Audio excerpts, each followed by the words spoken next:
voiceover Kelsey.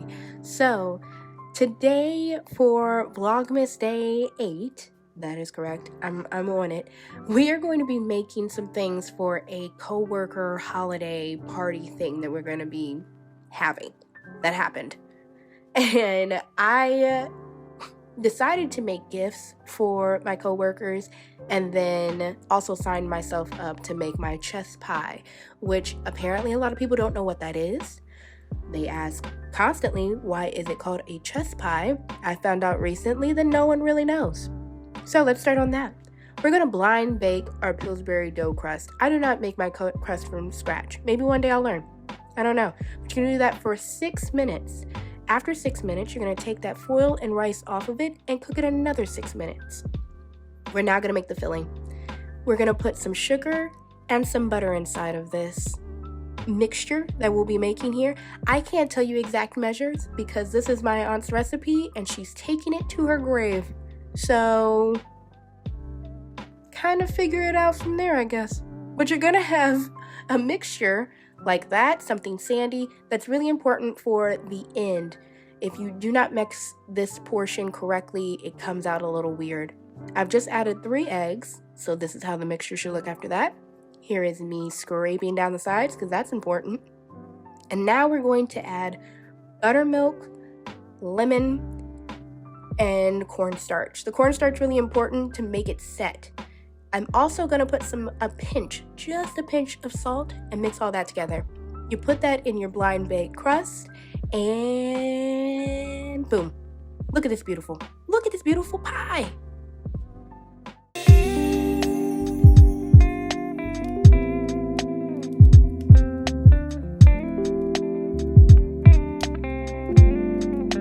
Okay, we've made the pie. Now we are going to start making our ornaments. In order to get my circle template, I use the bottom of this candle that I burn while I'm working. I used a Posca pen. Could I have used chalk on this felt like a professional? Yes, but I don't like chalk. I like to use a paint pen. So you can use a paint pen too. It gets the job done and I can see it clearly. So that's what I used here. I'm going to make a ton of these black circles. And keep in mind, this is just regular old craft felt from the craft section at Michael's, like the kitty teacher craft section. That's where I get all my felt. I don't think it's high class felt. It's not. After we make all these circles, I had to make, keep in mind, if you want to make one ornament, you need to make 2 circles because you need front and back.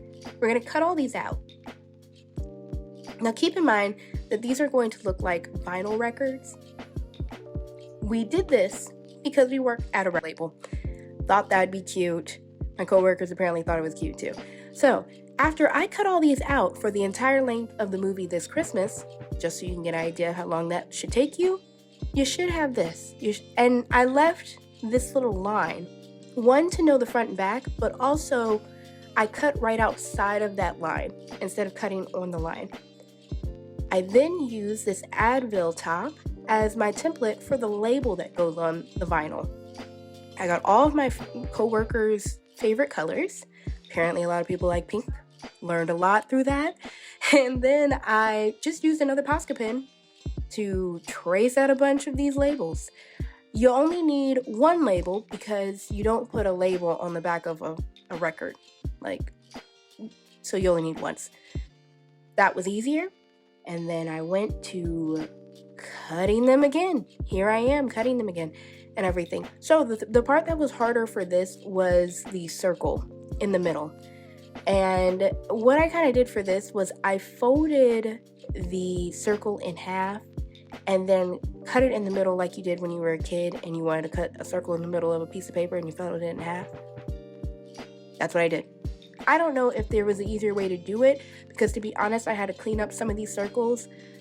The scissors or shears that I used, they're kind of not, they're sharp, but I don't think that they're made for like what I was doing at such a small scale. So sometimes it looked a little, it wasn't coming out as much like a circle as I wanted to. So once the circle was kind of cut out, I could clean it up a little bit by going in there. You might see me do it in just a second. I might do it again. But that's how it should look. It should basically look like that. See? I'm going in again. I'm going in to kind of clean up that circle so it didn't have points on it. this is how it should look. This is much cleaner. So I did that a bunch of other times. What we're now going to do is sew these labels on every single vinyl. So I had to color match all of these. My wonderful partner, got me an embroidery kit that had tons of colors. I still haven't ran out, and this was years ago he got me this when I first wanted to start sewing. And basically I spent the better half of 4 or 5 hours sewing these. Again, I have to tell you, if you want to do this, please don't give yourself only less than 24 hours. Give yourself like 3 days, 4 days. That would have been nice. After you do all that, it should look more like this.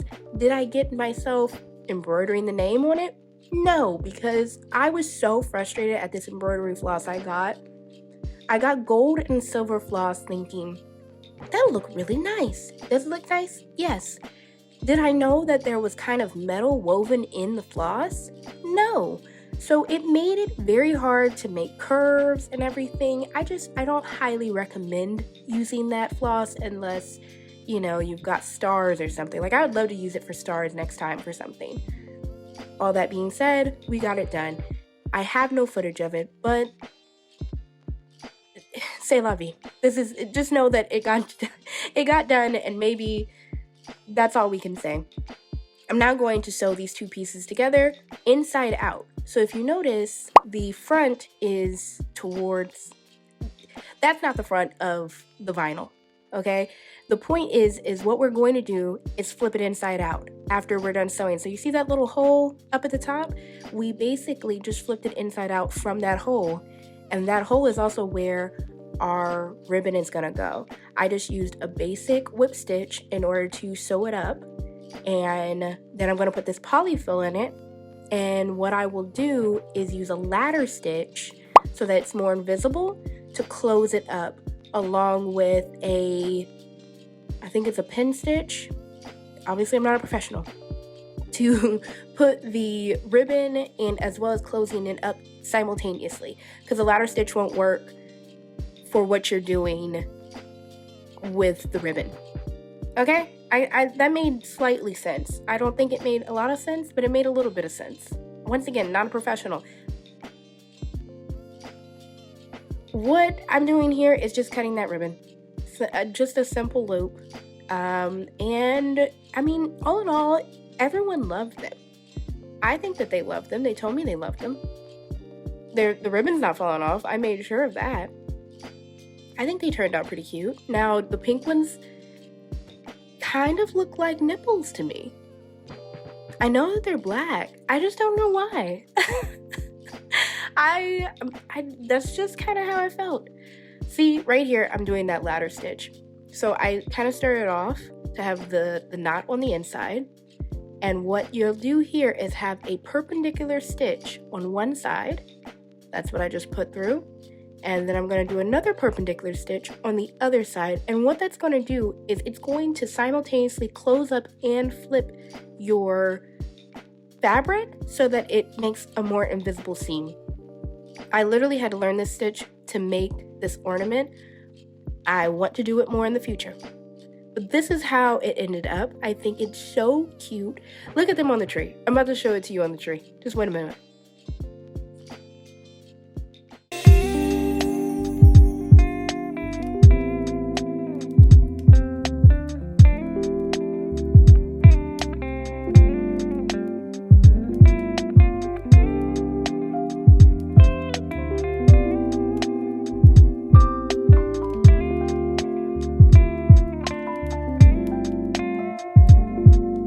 Such a great time at our little co-worker holiday party we threw.